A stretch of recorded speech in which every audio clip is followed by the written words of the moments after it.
Meu marido me chamava de relaxada e sem graça, na frente dos amigos.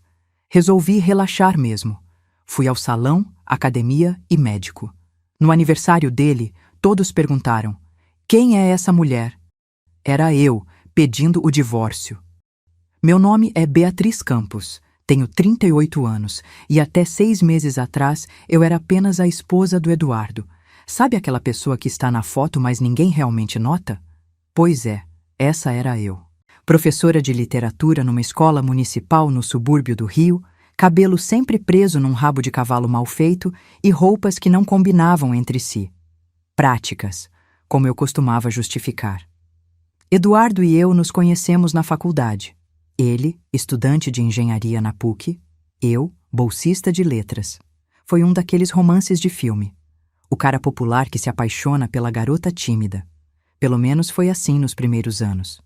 Em algum momento dos nossos 7 anos de casamento, o filme virou um daqueles documentários sem graça que ninguém assiste. Eu tinha deixado de lado meu sonho de escrever um romance, de fazer especialização, de existir além das paredes da nossa casa. Às vezes eu me perguntava quando exatamente comecei a desaparecer. Foi quando parei de me arrumar para economizar tempo? Quando deixei de opinar nas rodas de amigos para evitar os olhares de desaprovação de Eduardo? Ou talvez quando comecei a acreditar que relaxada era mesmo minha personalidade e não um apelido cruel?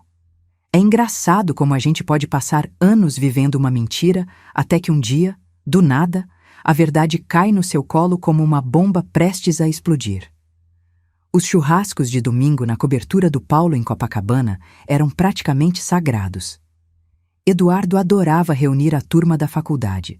Todos engenheiros bem-sucedidos com esposas arrumadas demais para um simples churrasco. Bastava um copo de cerveja para começar.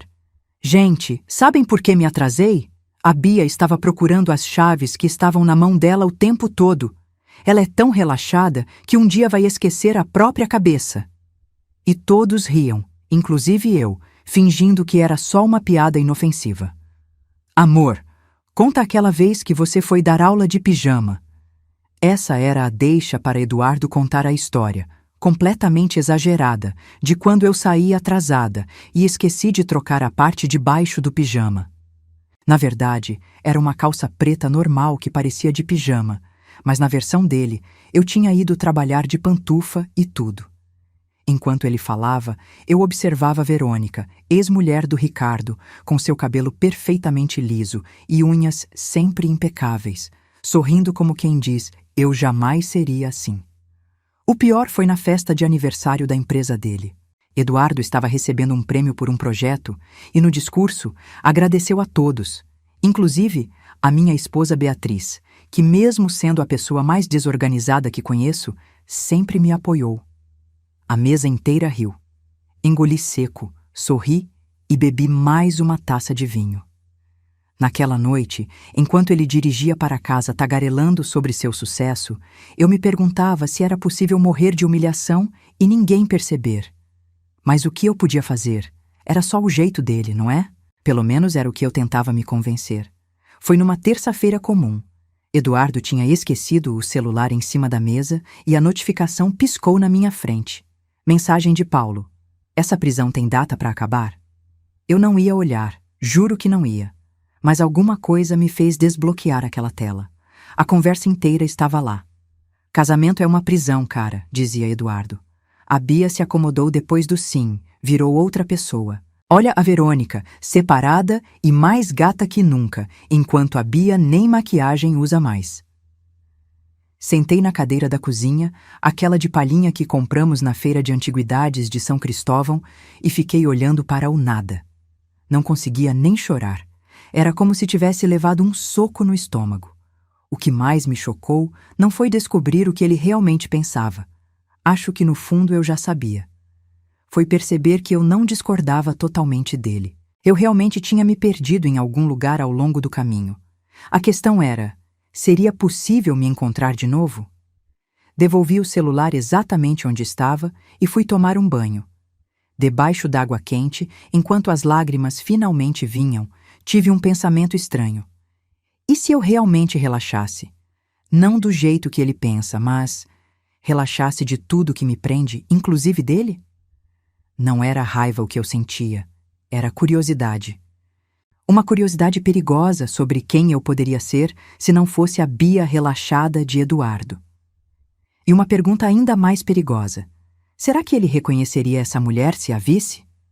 A nutricionista do Leblon tinha um consultório daqueles de revista de decoração, tudo branco com plantinhas estrategicamente posicionadas.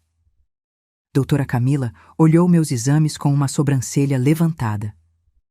Beatriz, seus níveis de cortisol estão nas alturas. Isso é estresse crônico. Ela fechou a pasta e me encarou de um jeito que parecia enxergar além da minha pele. Quando foi a última vez que você se cuidou? E não me refiro à dieta, estou falando de cuidar de você, da Beatriz. Voltei para casa com um plano alimentar anti-inflamatório e uma pergunta ecoando na cabeça.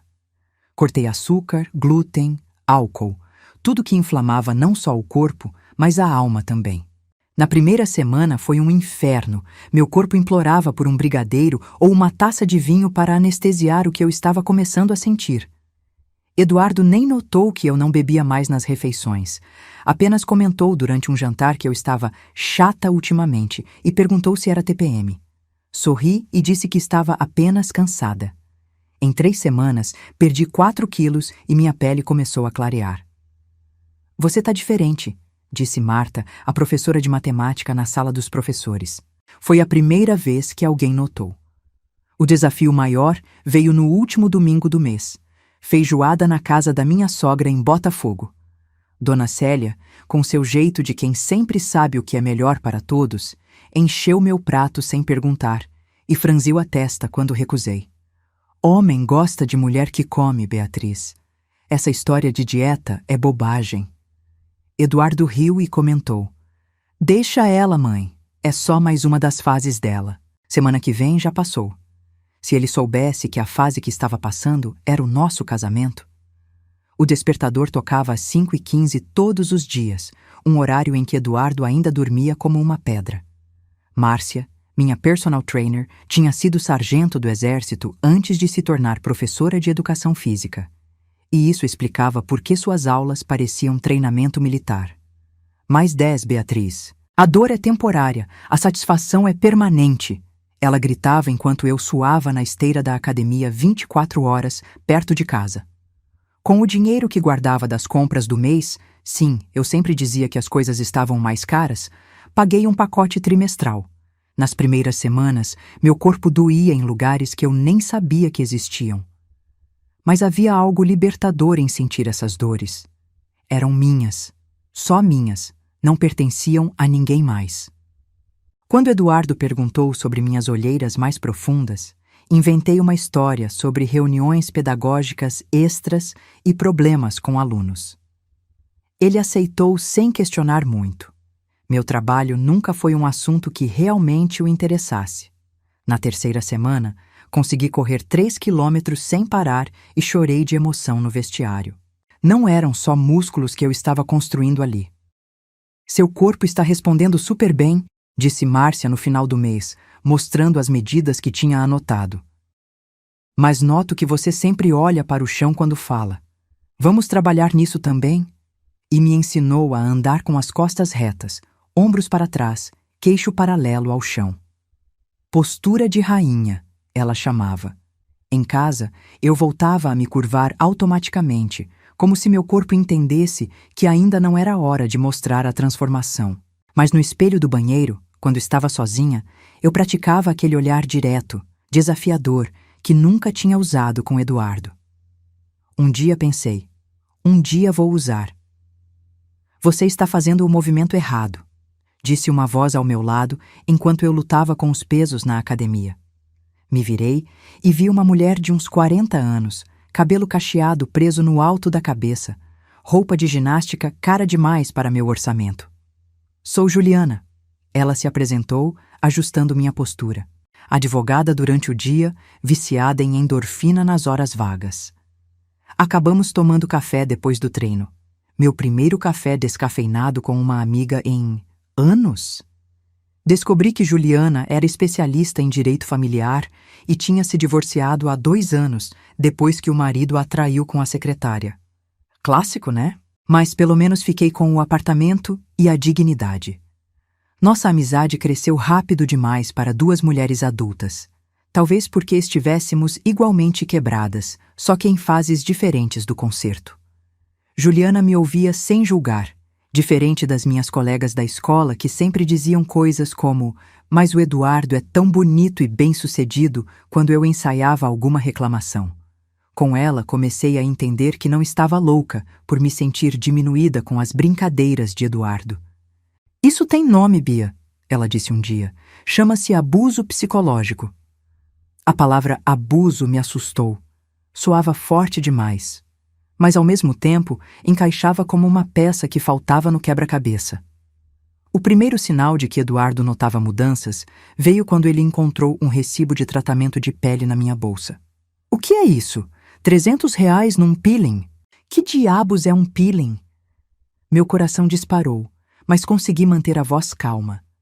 "É um presente para sua irmã, para o aniversário dela." Ele pareceu acreditar, mas nos dias seguintes peguei-o olhando meu celular quando achava que eu não estava vendo. Mudei a senha e passei a deletar mensagens de Juliana imediatamente. Uma parte de mim se sentia culpada por mentir. Outra parte, a que crescia a cada dia, entendia que estava apenas criando um espaço seguro para mim mesma. Mas até quando conseguiria manter minha dupla vida em segredo? Estava cada vez mais difícil esconder as mudanças. Meus braços começavam a mostrar definição, minha postura estava diferente, e minhas roupas, bem, elas simplesmente não serviam mais. Comecei a comprar peças novas, uma de cada vez, escondendo-as na casa de Juliana. No trabalho, as outras professoras notavam. "Beatriz, você cortou o cabelo? Fez algo diferente?" Na verdade, eu só tinha aprendido a finalizar meus cachos naturais em vez de prendê-los num rabo de cavalo severo. Pequenas mudanças que, somadas, começavam a revelar uma nova pessoa. Eduardo também percebeu algo. "Você está diferente", disse ele uma noite, me observando com uma curiosidade quase científica. Dei de ombros e respondi que talvez fosse o novo hidratante. Mas notei que ele começou a me olhar mais, como se tentasse decifrar um quebra-cabeça. Foi nessa mesma semana que, enquanto ele tomava banho, cedi à tentação de verificar seu notebook aberto na mesa da sala. Não precisei procurar muito, os e-mails estavam lá, trocas com uma tal de Cristina, colega de trabalho. Não eram explicitamente comprometedores, mas estavam cheios daquelas frases de duplo sentido, elogios exagerados, convites para reuniões fora do horário comercial. Algo gelado se instalou no meu estômago. Não era ciúme, surpreendentemente, mas uma espécie de confirmação. Como se uma parte de mim sempre soubesse e agora pudesse finalmente relaxar por ter provas. Na sexta-feira daquela semana, Eduardo chegou animado em casa. "Vou fazer uma festa para meu aniversário de 40 anos. Já reservei aquele restaurante em São Conrado para daqui a 2 meses." Enquanto ele listava entusiasmado os convidados, incluindo a tal Cristina, eu apenas assentia, pensando em como o universo às vezes nos dá exatamente o que precisamos. 2 meses seria tempo suficiente? Teria que ser. "Você precisa de uma estratégia para o cabelo", disse Gabriel, o cabeleireiro que Juliana me apresentou em Ipanema. Ele era o tipo de homem que usava mais acessórios do que eu usaria em toda a minha vida e falava gesticulando como um maestro. "Se você mudar de repente, seu marido vai perceber, mas tenho uma ideia." E assim nasceu o plano da peruca. Comprei uma de cabelo natural, castanho, com corte conservador, quase igual ao meu, mas um pouco mais curto. Comecei a usá-la em casa ocasionalmente, dizendo a Eduardo que estava testando novos produtos para cabelo. Legal", ele respondeu sem tirar os olhos do celular. Enquanto isso, minha vida dupla ficava mais complexa. Às quartas-feiras, dia que inventei uma reunião pedagógica permanente, ia ao consultório da dermatologista no Jardim Botânico, onde fazia tratamentos para clarear manchas e melhorar a textura da pele. Nos fins de semana, comecei a trabalhar no buffet do irmão de Juliana, primeiro só para aprender sobre organização de eventos, algo que sempre me interessou, depois como assistente remunerada.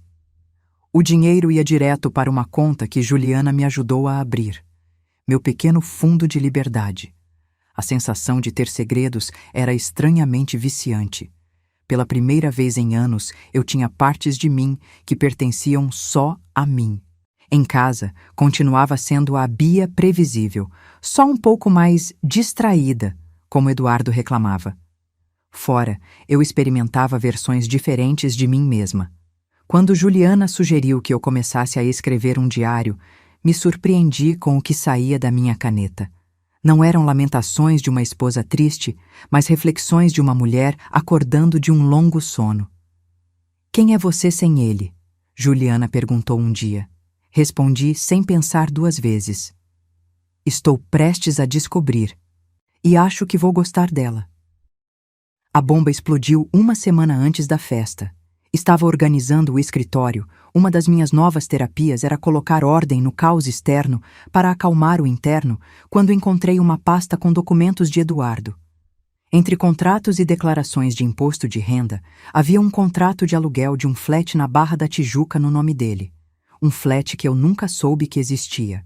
Com as mãos tremendo, acessei o e-mail dele. A senha ainda era a data do nosso casamento, irônico. E encontrei o que temia.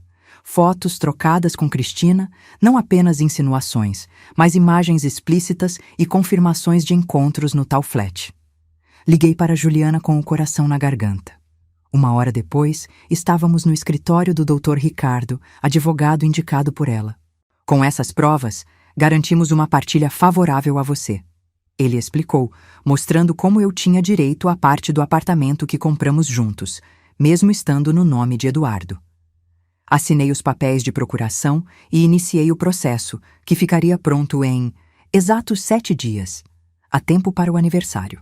O universo realmente conspirava a meu favor, ou talvez fosse apenas a justiça se manifestando de formas misteriosas. 2 dias antes da festa, disse a Eduardo que precisava ir a Niterói ajudar minha mãe, que estava com problemas de pressão. Na verdade, me hospedei em um pequeno hotel boutique no Leblon, onde Gabriel e Renata, a maquiadora, vieram para minha transformação final. Pintei o cabelo de loiro dourado, um tom que nunca teria coragem de usar antes. Cortei no estilo long bob, com franja lateral. Aprendi a fazer uma maquiagem que realçava meus olhos verdes e escondia as olheiras de anos de autonegligência. Quando me olhei no espelho pela última vez, não reconheci a mulher que me encarava de volta.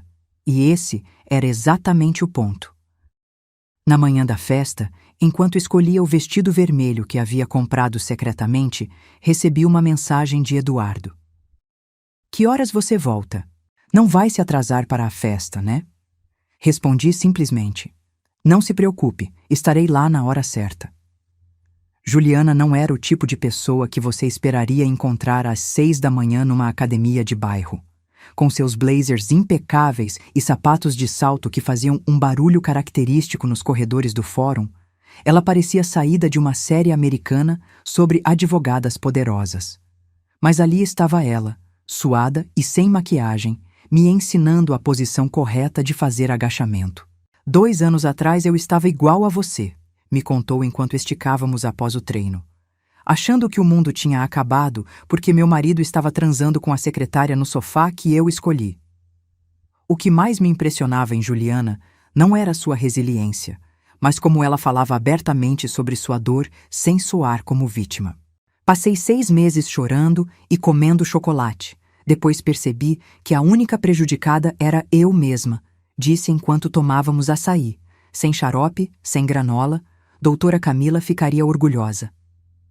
Ela me ensinou que existe dignidade em recomeçar, que divórcio não é fracasso, e principalmente que existe uma diferença gigantesca entre estar sozinha e ser solitária. Melhor estar sozinha do que em má companhia ganhou um significado completamente novo para mim.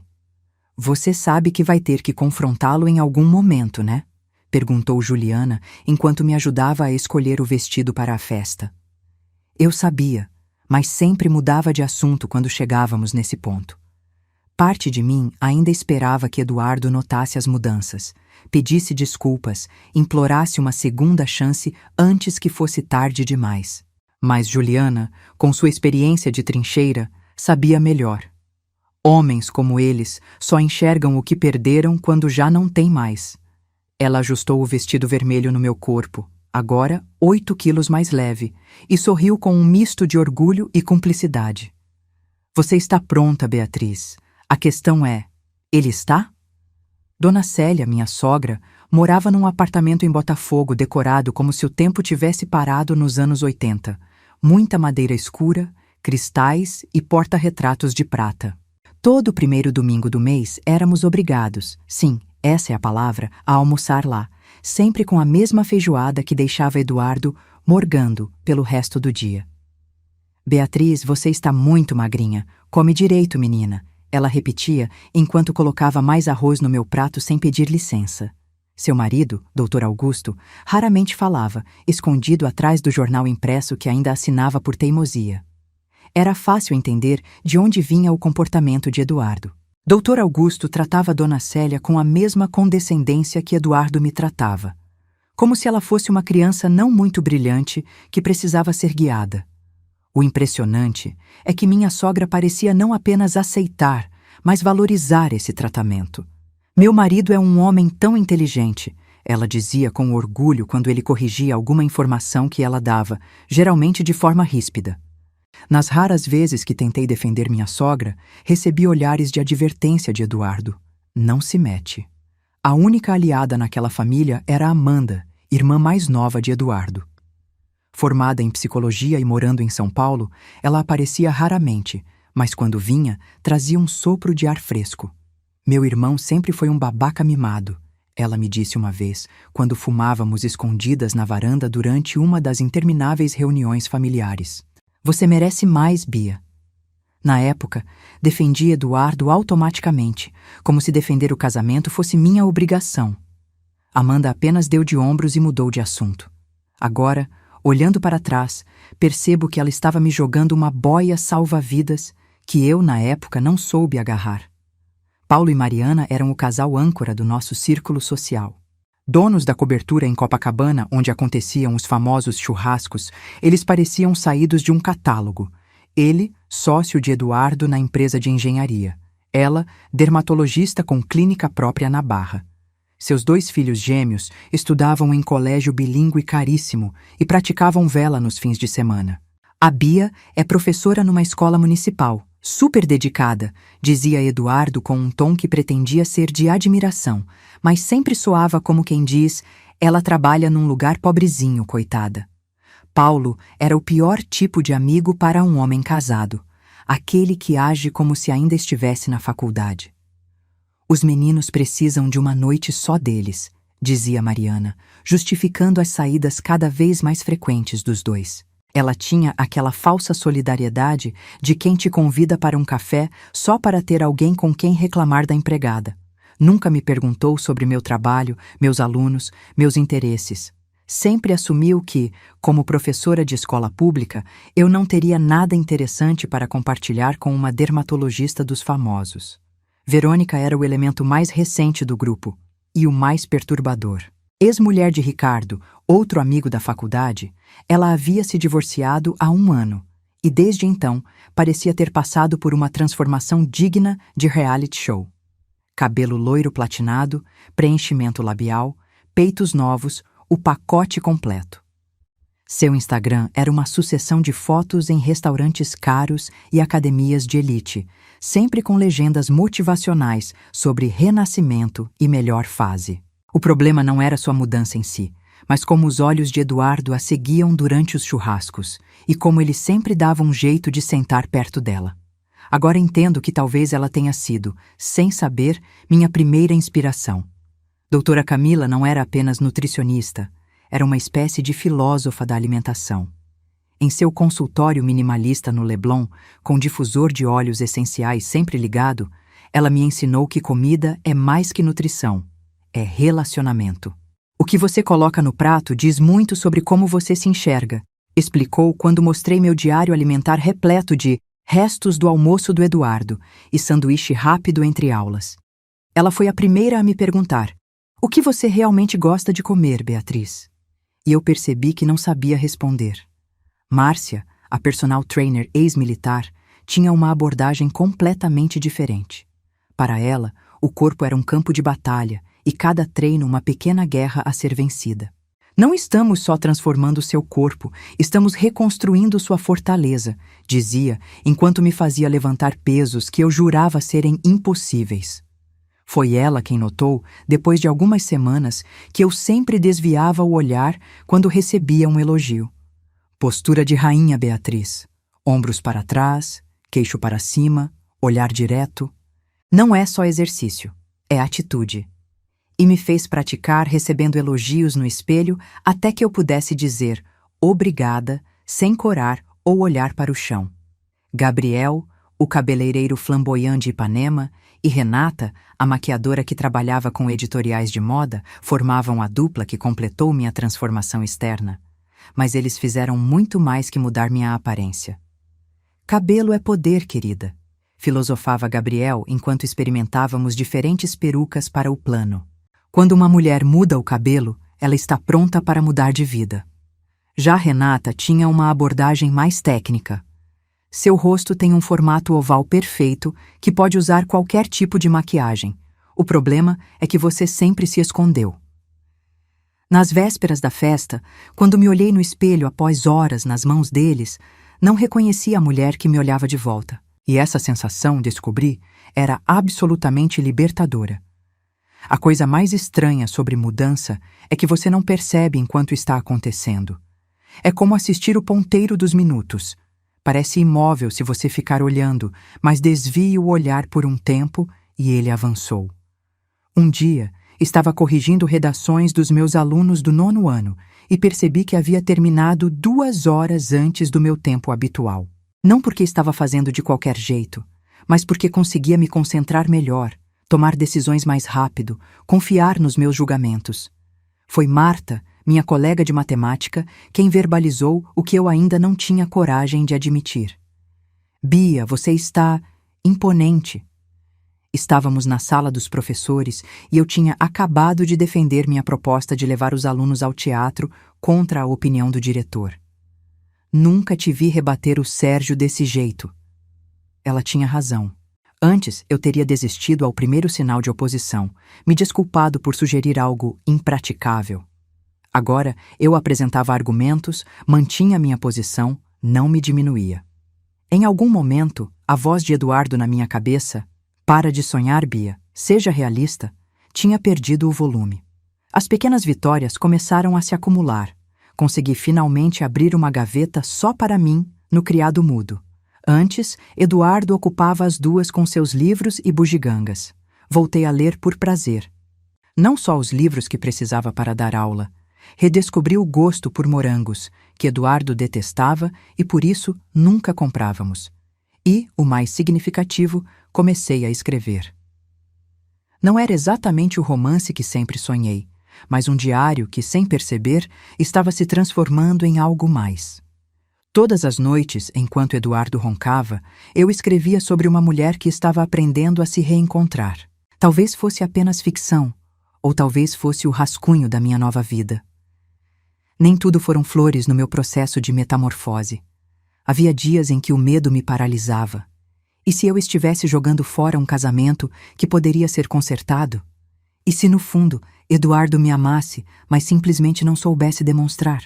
Numa manhã particularmente difícil, chorei escondida no banheiro da escola depois de receber uma mensagem dele perguntando se eu poderia fazer aquela lasanha que ele adorava para o jantar. A simplicidade do pedido, a normalidade dele, me fez questionar se eu não estava exagerando em tudo. A culpa era outra companheira frequente. Criada em família católica, com terço rezado todos os domingos, eu carregava aquela noção de que casamento é até que a morte nos separe e que tentar ser feliz era algum tipo de egoísmo imperdoável. Lembro de uma conversa específica com Juliana sobre isso. "Você acha que Deus quer que você seja infeliz?" ela perguntou. "Que tipo de Deus seria esse?" Não soube responder. Ela então sugeriu que eu falasse com uma terapeuta online. Não precisaria sair de casa e Eduardo nunca saberia. Doutora Helena, psicóloga indicada por Juliana, me atendia 2 vezes por semana via chamada de vídeo, enquanto Eduardo estava no trabalho. O que estamos vendo aqui não é vingança, Beatriz. É sobrevivência. Ela disse quando expliquei meu plano. Você não está traindo seu marido, está se reencontrando. Mesmo assim, havia noites em que eu acordava em pânico, imaginando a reação de Eduardo, o julgamento das pessoas, o peso de ser a mulher que acabou com o casamento. Nessas horas, relia trechos do meu diário, agora transformado em confidente, ou enviava mensagem para Juliana, que respondia não importava a hora. Respira, um dia de cada vez. Você não está sozinha. O Colégio Municipal Anísio Teixeira, onde eu dava aulas há 6 anos, sempre foi meu refúgio, mas agora estava se tornando meu território de poder.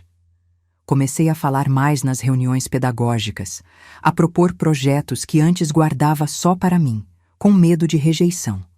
Lançamos um clube de leitura para meninas do 8º e 9º anos, com foco em escritoras brasileiras, Carolina Maria de Jesus, Conceição Evaristo, Clarice Lispector. Ver as alunas devorando livros que eu selecionava me dava um tipo de satisfação que Eduardo jamais entenderia. Professora, a senhora está diferente, disse Jéssica, uma das minhas alunas mais observadoras, enquanto discutíamos A Hora da Estrela. Tá mais feliz? A pergunta me pegou de surpresa. Será que era tão visível assim? Sorri e desviei o assunto para o livro, mas aquilo ficou comigo. Em abril, recebi um convite que nunca teria aceitado antes: representar a escola num congresso de educação em Petrópolis. 3 dias fora, apresentando nosso projeto de literatura. Inventei para Eduardo uma história sobre retiro obrigatório de professores e ele mal prestou atenção, ocupado demais planejando sua festa de aniversário. Na última semana de maio, o diretor Sérgio me chamou em sua sala. Meu coração disparou. Será que ele tinha descoberto sobre minhas consultas com a terapeuta durante o horário de planejamento? Mas era outra coisa completamente diferente. Estamos considerando você para a coordenação de linguagens no próximo ano letivo. Fiquei em silêncio, processando a informação. Coordenação significava melhor salário, mais responsabilidade, mais visibilidade. Você tem demonstrado uma liderança que não tínhamos notado antes, ele continuou, parecendo ligeiramente desconcertado por estar me elogiando. Agradeci e disse que pensaria, mas já sabia minha resposta. Era hora de ocupar espaços, não de me esconder neles. Comecei a escrever nas madrugadas, quando a insônia, agora real, não mais uma desculpa, me mantinha acordada. Sentada na poltrona da sala, com apenas o abajur ligado, deixava as palavras fluírem sem censura. Não era exatamente ficção, nem totalmente autobiografia. Era algo entre os dois. A protagonista, Clara, era uma mulher que descobria ter o poder de ficar invisível quando as pessoas a menosprezavam. Ela usava esse dom para espionar seu marido, seu chefe, seus supostos amigos, descobrindo verdades que sempre estiveram diante de seus olhos. Você precisa continuar isso, disse Juliana, depois que, num momento de coragem, enviei algumas páginas para ela ler. Isso não é só desabafo, Bia. É literatura de verdade. Suas palavras acenderam uma chama que estava apagada havia tanto tempo que eu nem lembrava mais como era sua luz. Comecei a acordar mais cedo para escrever antes dos treinos, a anotar ideias durante os intervalos na escola, a estruturar capítulos mentalmente enquanto esperava o ônibus. O romance se tornou não apenas um escape, mas uma bússola. Através dele, eu explorava possibilidades, testava finais, reimaginava confrontos. A ironia não me escapava. Enquanto Eduardo me achava cada vez mais distraída, eu nunca havia estado tão focada em minha vida. Numa passagem que escrevi poucos dias antes da festa, Clara finalmente confrontava o marido. Você acha que me conhece, mas só conhece a mulher que criou na sua cabeça. Eu sou muito mais. Sempre fui.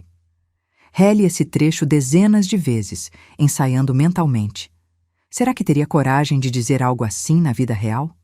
Ou como Clara, eu também preferiria a invisibilidade no momento crucial. A resposta estava a poucos dias de distância. E nem mesmo eu, a autora dessa história, sabia qual seria o desfecho.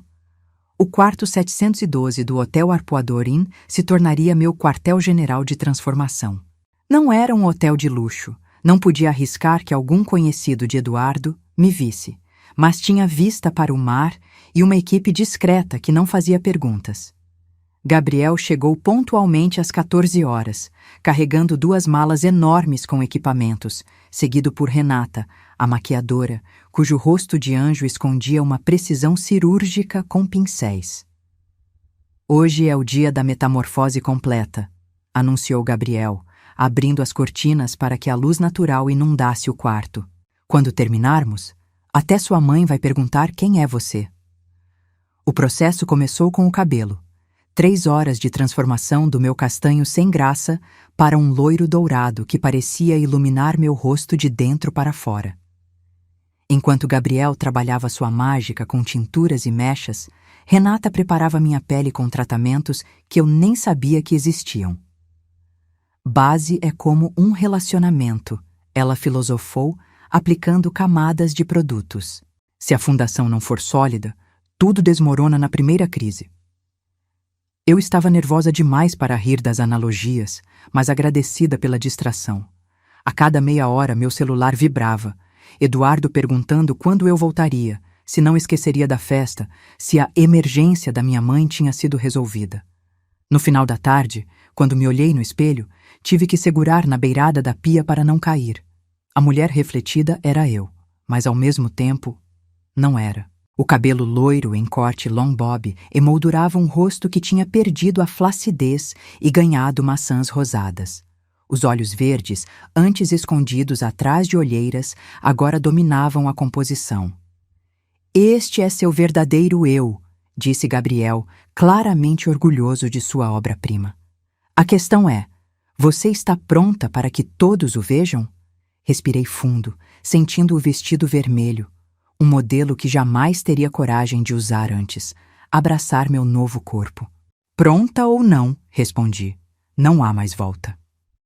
E pela primeira vez em meses, não senti medo, apenas uma estranha e poderosa sensação de inevitabilidade.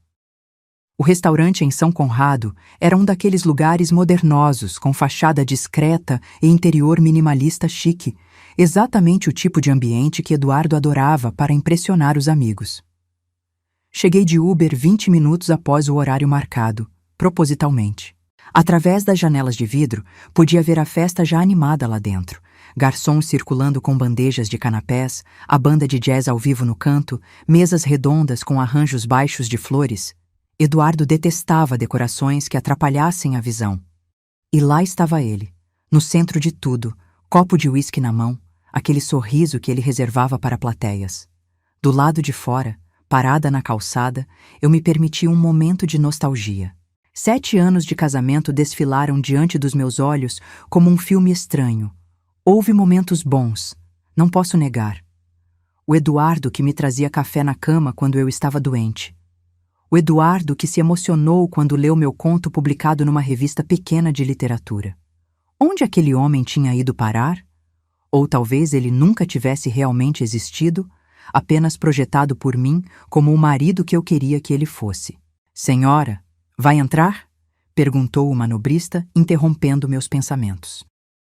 Era a hora.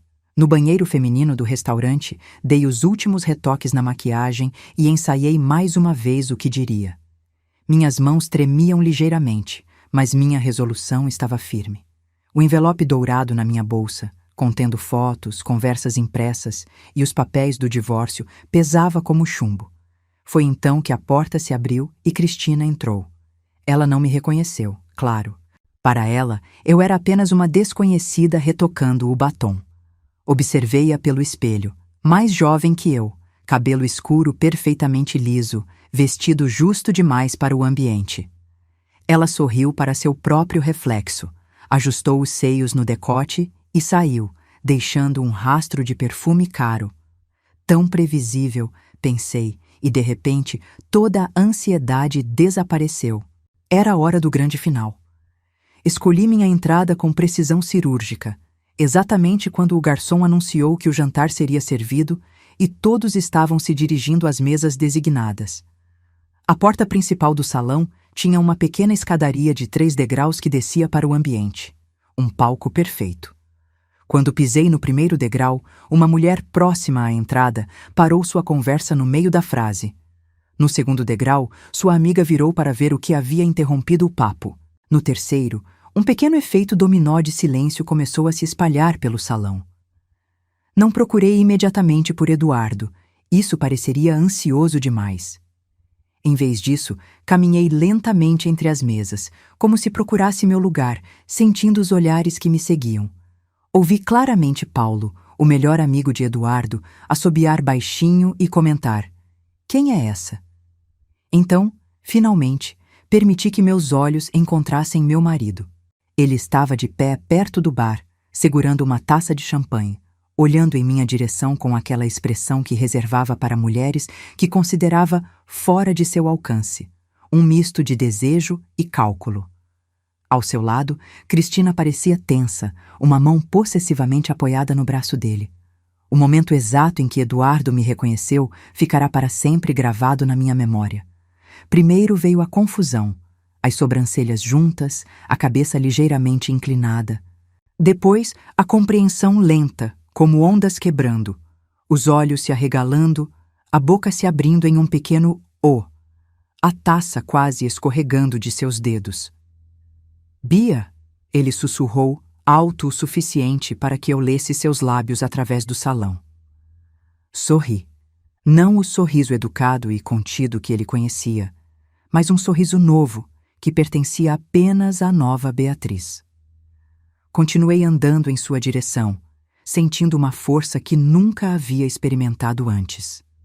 O silêncio no salão era quase palpável. "É ela!" ouvi alguém cochichar. "Não pode ser", respondeu outra voz. Mas era. Finalmente, era eu. Parei a poucos passos de Eduardo, perto o suficiente para sentir seu perfume familiar, longe o bastante para que todos ao redor pudessem nos ver claramente. "Oi, amor", disse, minha voz calma e firme. "Desculpe o atraso. Trânsito." Ele continuava me olhando como se eu fosse uma aparição, alternando entre meu rosto, meu cabelo, meu vestido vermelho. Cristina havia recuado um passo, sua expressão oscilando entre choque e fúria mal disfarçada. Tirei o envelope dourado da bolsa e o estendi para Eduardo. "Seu presente de aniversário", anunciei, alto o suficiente para que as pessoas próximas ouvissem. Eduardo pegou o envelope automaticamente, ainda em estado de choque. "O que? Como? Você está..." Ele gaguejava, incapaz de formar uma frase completa. Decidi ajudá-lo. "Diferente?" completei. "Sim, estou. Finalmente relaxei, de verdade, como você sempre sugeriu." Sorri para os convidados ao redor, que observavam a cena com uma mistura de confusão e fascínio. "Eduardo sempre me chamou de relaxada na frente de vocês, lembram? Então decidi seguir seu conselho. Relaxei da insegurança, do medo e, principalmente, fiz uma pausa dramática. Relaxei do nosso casamento." Ele abriu o envelope com dedos trêmulos e seu rosto empalideceu ao ver as fotos dele com Cristina, os e-mails impressos e, finalmente, os papéis do divórcio já assinados por mim. "Isso é..." ele começou, mas o interrompi suavemente. "Feliz aniversário, amor. Aqui está seu presente, a liberdade que você tanto queria para ficar com a Cristina. Já assinei minha parte." Foi nesse momento que Cristina, que havia se aproximado para espiar o conteúdo do envelope, derrubou sua taça de champanhe. O som do vidro quebrando quebrou o feitiço do silêncio e um burburinho começou a se espalhar pelo salão. Ajeitei a alça da minha bolsa no ombro, olhei uma última vez para o homem com quem tinha compartilhado 7 anos da minha vida e disse a única coisa que importava: "Acabou, Eduardo. E eu nunca estive tão bem." Então virei as costas e caminhei para a saída, de cabeça erguida, enquanto o caos se instalava atrás de mim. O sol que entrava pelas frestas da cortina do hotel me acordou antes do despertador. Por um momento, fiquei desorientada. O lençol branco e macio, o cheiro diferente do ambiente, o silêncio não interrompido pelo ronco de Eduardo. Então, as memórias da noite anterior voltaram em uma onda. As expressões chocadas, o envelope dourado, o som da taça quebrando. Tinha acontecido. Realmente tinha acontecido. Checando meu celular, não me surpreendi com as 27 chamadas perdidas de Eduardo, começando às 23h47, provavelmente quando a festa implodiu, e terminando às 4h12 da manhã. Você não vai acreditar no que aconteceu depois que você saiu. Juliana mal podia se conter enquanto me servia café em seu apartamento em Botafogo, para onde fui direto do hotel. Aparentemente, o circo pegou fogo. Cristina teve um ataque histérico, gritando que Eduardo tinha prometido se separar de mim há meses. A mãe dele começou a passar mal e culpou aquela vagabunda. Não ficou claro se referia a mim ou a Cristina. Paulo tentou acalmar os ânimos, propondo um brinde à nova fase, sendo fuzilado pelos olhares da esposa. E o melhor, Juliana concluiu. Amanda, a irmã dele, aplaudiu literalmente quando soube o que você fez. Julho foi um mês de trincheiras. Enquanto a poeira da festa de aniversário baixava, a batalha legal começou. Eduardo passou da fase de ligações desesperadas. Vamos conversar. Você enlouqueceu? Para a raiva. Você vai se arrepender disso. E finalmente para as ameaças veladas. Você sabe que sem mim não tem como manter seu padrão de vida. Dr. Ricardo, meu advogado, manteve-se inabalável. Com as provas de traição, eu tinha direito a 50% do apartamento, que, embora estivesse no nome de Eduardo, foi comprado durante nosso casamento com regime de comunhão parcial de bens. A notícia de que Eduardo tinha desviado dinheiro da empresa para manter o flat onde encontrava Cristina só fortaleceu minha posição. Pela primeira vez, senti que tinha o controle da situação, uma sensação nova e absolutamente libertadora.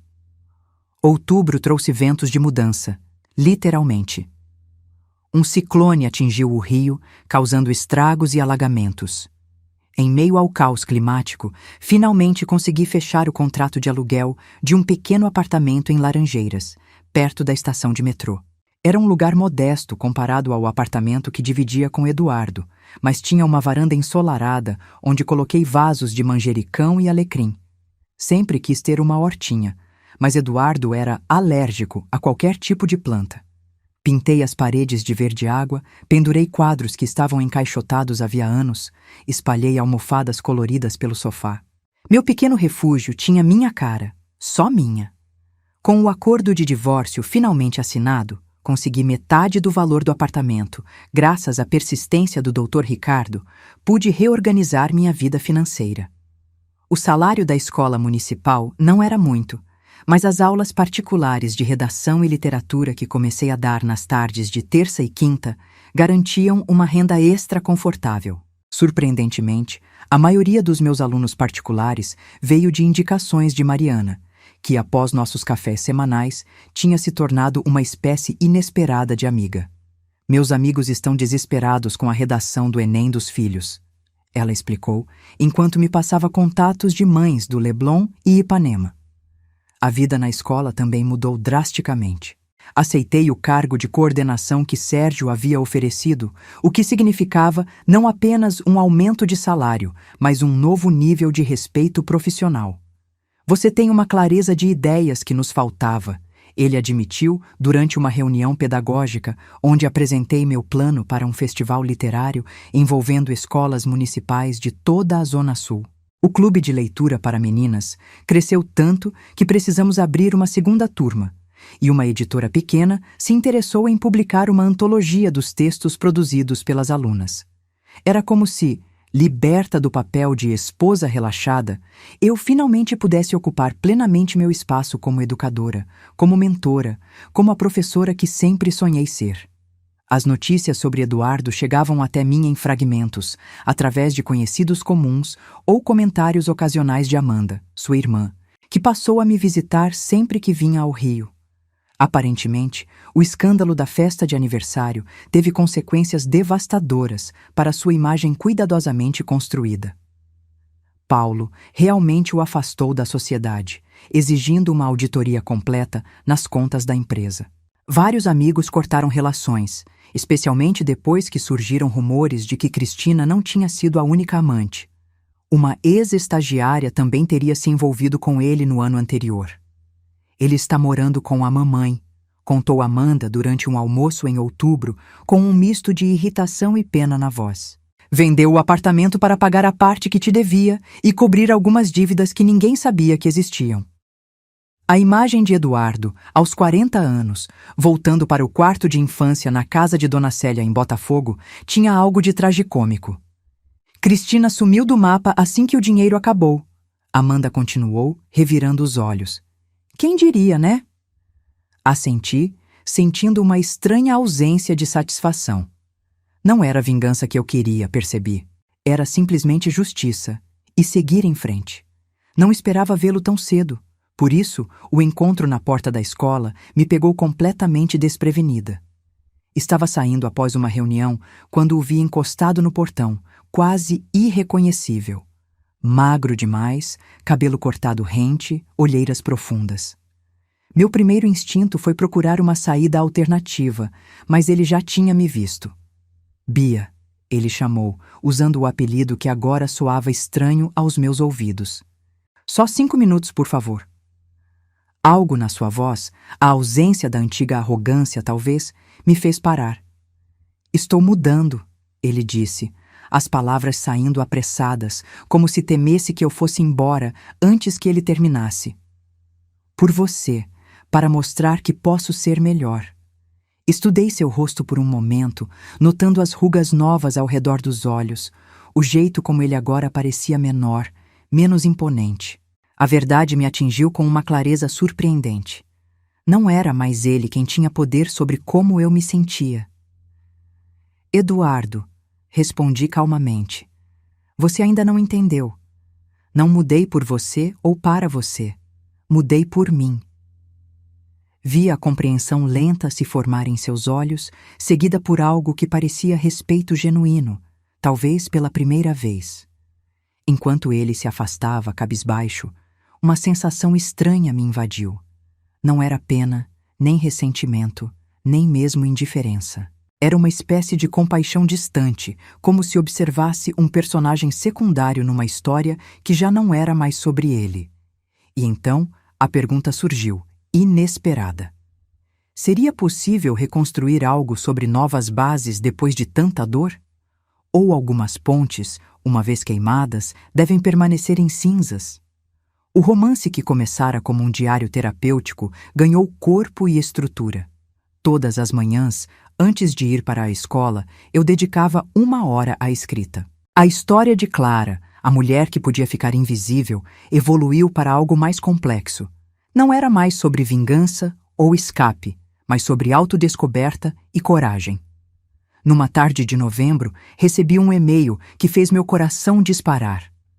Uma pequena editora independente, para a qual Juliana tinha enviado meus 3 primeiros capítulos sem me contar, queria ver o manuscrito completo. Você ficaria brava se eu te dissesse que já reservei champanhe para comemorar seu contrato? Brincou Juliana quando liguei, entre lágrimas e risos, para contar a notícia. 6 meses depois da festa, minha vida tinha tomado rumos que jamais imaginei possíveis. O livro estava quase finalizado. O novo apartamento finalmente parecia um lar.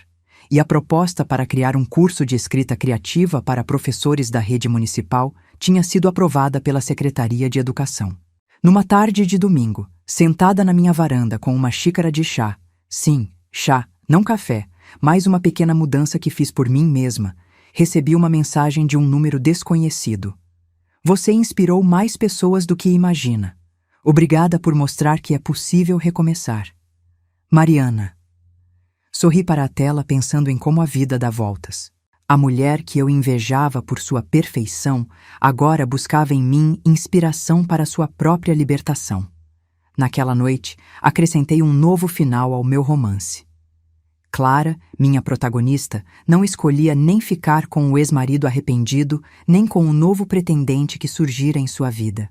Em vez disso, ela escolhia a si mesma, não por raiva ou mágoa, mas por finalmente entender seu próprio valor.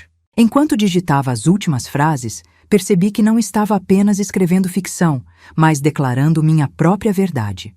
Algumas vezes, o final feliz não é encontrar um novo amor, mas redescobrir o amor próprio que esteve adormecido por tanto tempo. E você? O que faria se estivesse no meu lugar? Escolheria perdoar, esquecer ou simplesmente seguir em frente, sabendo que sua história está apenas começando?